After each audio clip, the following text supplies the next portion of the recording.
దేశంలో ఇక డీజిల్ వాహనాలు కనిపించవా? భవిష్యత్తులో అంతా ఎలక్ట్రికల్ వాహనాలే నడుస్తాయా?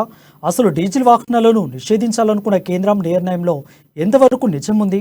నిపుణుల కమిటీ నివేదిక కేంద్రానికి ఏమిచ్చింది? వాస్తీ స్టోరీ.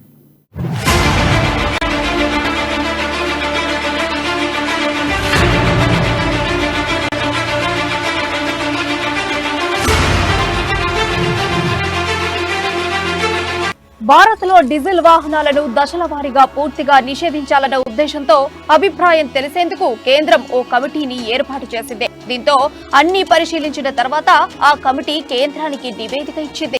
2027 నాటికి దేశంలో 10 లక్షలకు పైగా జనాభా ఉన్న అన్ని నగరాల్లో డీజిల్ తో నడిచే 4 వీలర్లను నిషేధించాలని కమిటీ సూచించింది. అంతేకాకుండా ఎలక్ట్రిక్ వాహనాలను ప్రోత్సహించాలని సూచించింది. బైక్లు, స్కూటర్ల స్థానంలో ఎలక్ట్రిక్ వాహనాలను తీసుకురావాలని నివేదికలో పేర్కొంది.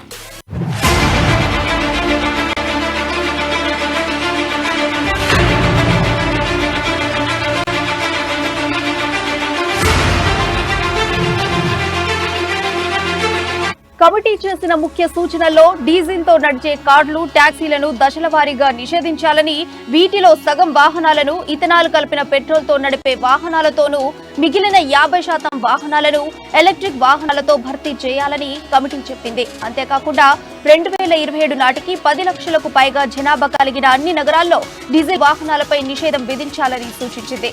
2035 వరకు సంప్రదాయ ఇంజిన్లతో నడిచే బైకులు, స్కూటర్లు, త్రిచక్ర వాహనాలను శలవారీగా తప్పించి విద్యుత్ వాహనాలను తీసుకురావాలని అధికారులు చెప్పారు.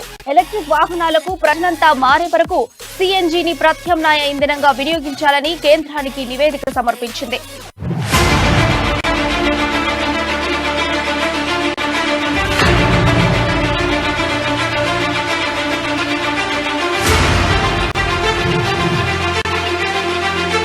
పెట్రోలియం మంత్రిత్వ శాఖ మాజీ కార్యదర్శి తరుణ్ కపూర్ నేతృత్వంలోని కమిటీ ఈ నివేదికను రూపొందించింది. వాస్తవానికి ఈ నివేదికను ప్రభుత్వానికి ఫిబ్రవరిలోనే అందించినా ఆలస్యంగా వెలుగులోకి వచ్చింది. కేంద్ర ప్రభుత్వం ఇప్పటి వరకు దీనిపై ఎలాంటి నిర్ణయం తీసుకోలేదు.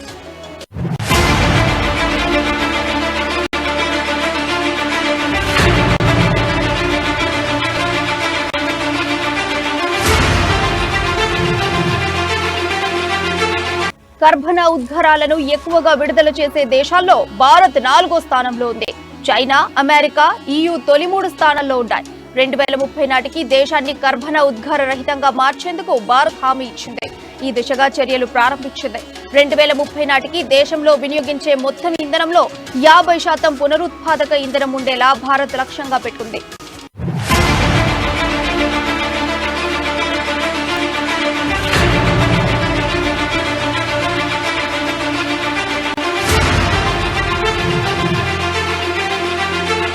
డీజిల్ వాహనాలపై బ్యాన్ విధిస్తారనే వార్త ఇటీవల తెగ వైరల్ అయ్యింది. అయితే ఈ అంశంపై కేంద్ర ప్రభుత్వం తాజాగా స్పందించింది. పెట్రోలియం శాఖ అధికారులు మాట్లాడుతూ డీజిల్ వాహనాల నిషేధంపై ఎలాంటి నిర్ణయం తీసుకోలేదని, వాహనదారులు చింతించాల్సిన పని లేదని స్పష్టం చేశారు.